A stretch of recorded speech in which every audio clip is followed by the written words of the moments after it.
With the divine blessings of Sri Vidya Disha Tirtharu of Palimar Mata, the sacred construction of Raghavendra Swami Brindavanam has begun at Mangala Nagar, Chennai.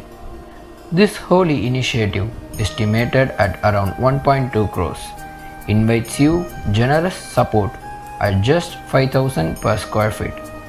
Be a part of this spiritual journey. Donate now and receive the blessings of Sri Guru Raghavendra Swami. வணக்கம், good morning, welcome back to Rainman studio. இது உங்கள் Venkatesh MAS Rainman. இனிய காலை வணக்கம். இது என் தனிப்பட்ட வானிலை அனுமானம் அதிகாரப்பூர்வ அறிவிப்புகளுக்கு இந்திய வானிலை ஆராய்ச்சி மையம் மற்றும் அரசின் சார் அறிவிப்புகளை பின்பற்றுங்கள். இந்த வீடியோவை லைக் பண்ணிவிட்டு ஷேர் பண்ணிவிடுங்க. மறக்காமல் சப்ஸ்கிரைப் பண்ணிவிட்டு பக்கத்தில் இருக்கிற பெல் ஐகான் தொட்டு ஆல் நோட்டிஃபிகேஷன் எனேபிள் பண்ணிக்கோங்க. இன்றைய வானிலை அனுமானம் 13 ஜூன் 2025 உங்களுக்காக. இன்றைய வானிலையில் நம்ம மிக முக்கியமாக கவனிக்க வேண்டிய விஷயம், பெலகாவி கர்நாடகாவின் கடலோர மாவட்டங்களை தொடர்ந்து அமைந்திருக்கக்கூடிய அந்த வளிமண்டல மேலடுக்கு சுழற்சி, ஆந்திரா ஊடாக பயணித்த அந்த வளிமண்டல மேலடுக்கு சுழற்சியானது பெலகாவி கர்நாடக கடலோர பகுதிகளில் இப்போ நிலவி கொண்டிருக்கிறது. இதன் காரணமாக ஏற்படக்கூடிய காற்றின் திசை வேறுபாடுகள் மற்றும் அரபிக்கடல் பகுதிகளிலிருந்து வங்கக்கடல் ஊடாக பயணிக்கக்கூடிய இந்த ஈரமிகு தென்மேற்கு பருவக்காற்றினோட வருகை மேற்கு கரையோர பகுதிகளில் இருப்பதனாலேயும் இன்று முதல் இந்த தென்மேற்கு பருவமழையினுடைய தாக்கம் அதிகமாக இருப்பதற்கான வாய்ப்புகள் அதிகம் இருக்கிறது. மேலும் தமிழகத்தில் இன்று நாளை மறுநாள் 3 நாட்கள் வெப்பச்சலன மழையானது தொடர்ந்து இருப்பதற்கான சாத்தியக்கூறுகளும் இருக்கின்றன. இன்று அடுத்த 24 மணி நேரத்திற்கான மழை வாய்ப்பு கேரளா பொறுத்தவரையிலும் பரவலாக மிதமானது முதல் கனமழை இருக்கக்கூடும். காசர்கோடு, கண்ணூர், வயநாடு, கோழிக்கோடு, மலப்புரம், பாலக்காடு, திருச்சூர் மற்றும் இடுக்கி மாவட்டங்களில் பரவலாக கனமழையும், எர்ணாகுளம், கோட்டயம், அழப்பி, பத்தனம்திட்டா, கோல்லம் மற்றும் திருவனந்தபுரம் மாவட்டங்களில் பரவலாக மிதமான மழை முதல் கனமழையாகவும் இருக்கிறதுக்கு வாய்ப்புகளும், கர்நாடகா கடலோர மாவட்டங்களில் மற்றும் கொங்கன் பகுதிகளில் கனமழைக்கான வாய்ப்புகளும் இருக்கிறது. பெரும்பாலான கடலோர மாவட்டங்களில், அதாவது உத்தர கன்னடா மற்றும் உடுப்பி மாவட்டங்களில் பலத்த மழையும், பெல்காம், தார்வாத், ஹவேரி, ஷிமோகா, சிக்மகளூரு, ஹாசன், கொடகு மற்றும் தட்சிண கன்னட மாவட்டங்களில் முதல் மிக கனமழையும், உட்புற மாவட்டங்கள் முதல் பெங்களூரு உள்பட மிதமானது முதல் கனமழையாகவும் இன்று இருப்பதற்கு சாத்தியக்கூறுகள் இருக்கின்றன. மேலும் தெலுங்கானாவிலையும் இன்றும் பரவலாக கனமழை இருப்பதற்கு ஹைதராபாத் உள்பட இருப்பதற்கான சாத்தியக்கூறுகளும் இருக்கின்றன.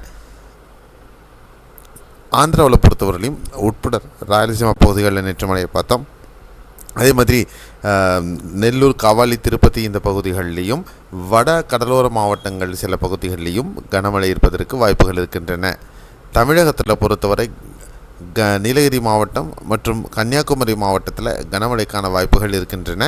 கோயம்புத்தூர் மாவட்டத்தில் மிதமானது முதல் ஒரு சில பகுதிகளில் கனமழையும், திண்டுக்கல், தேனி மற்றும் மேற்கு தொடர்ச்சி மலையொட்டி விருதுநகர், தென்காசி, குற்றாலம் மற்றும் மாஞ்சோலை பகுதிகளும், திருநெல்வேலி மாவட்டத்திலையும் இன்று மிதமானது முதல் கனமழை பல பகுதிகளில் இருப்பதற்கான வாய்ப்புகளும் இருக்கிறது.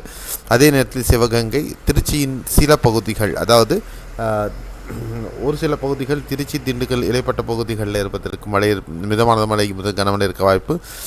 தஞ்சாவூர் மாவட்டத்திலையும் இன்று பரவலாக மிதமான முதல் கனமழை இருக்க வாய்ப்பு. சேலம், தருமபுரி, திருவண்ணாமலை, திருவள்ளூர் மாவட்டத்தில் பெரும்பாலான பகுதிகள், சென்னையின் மேற்கு பகுதிகளில் இன்று மிதமானது முதல் கனமழை இருப்பதற்கு வாய்ப்புகள் இருக்கிறது. அதே நேரத்தில் மற்ற மாவட்டங்கள் செங்கல்பட்டு, காஞ்சிபுரம், ராணிப்பேட்டை, வேலூர், திருப்பத்தூர், கிருஷ்ணகிரி மாவட்டங்களில் ஒரு சில இடங்களில் மேகமூட்டத்துடன் லேசான மழை பதிவாக வாய்ப்புகள் இருக்கும். ஒரு சில பகுதிகளில் திருப்பத்தூர், வேலூருக்கு இடைப்பட்ட பகுதிகளில், ஏதாவது ஆம்பூர், இந்த மாதிரி வாணியம்பாடி இந்த பகுதிகளில் மிதமான மழை பதிவாக வாய்ப்புகள் இருக்கும். அதே நேரத்தில் விழுப்புரம், கள்ளக்குறிச்சி, கடலூர், அரியலூர், பெரம்பலூர் ஆகட்டும், மயிலாடுதுறை, திருவாரூர், நாகை மாவட்டத்திலையும் மேகமூட்டத்துடன் லேசான மழை பதிவாகலாம். ஈரோடு, திருப்பூர் சில பகுதிகளில் மிதமான மழைக்கான வாய்ப்பு இருக்குது. நாமக்கல், கரூர் பகுதிகளிலும் அதே மாதிரி தான். மதுரை, விருதுநகர், ராமநாதபுரம், தூத்துக்குடி மாவட்டங்களில் ஒரு சில பகுதிகளில் லேசான மழை பதிவாகிறதுக்கான சாத்தியக்கூறுகள் இன்று இருக்கக்கூடும். இதுதான் தமிழகத்தில் அடுத்த 24 மணி நேரத்திற்கான மழை வாய்ப்புள்ள பகுதிகள் பற்றின அப்டேட். ஸோ இந்த வீடியோ உங்களுக்கு ஒரு பரவல புரிதல்கள் கொடுத்துருக்கோம்னு நான் நம்புகிறேன். இந்த வீடியோவை லைக் பண்ணிவிட்டு ஷேர் பண்ணிடுங்க. மறக்காமல் இந்த சேனலை சப்ஸ்கிரைப் பண்ணிவிட்டு பக்கத்தில் இருக்க பெல் ஐகான் தொட்டு ஆல் நோட்டிஃபிகேஷன் எனேபிள் பண்ணிக்கோங்க. மீண்டும் அடுத்த காணொளியில் சந்திக்கலாம். நன்றி, வணக்கம், பாய், see you, have a nice day.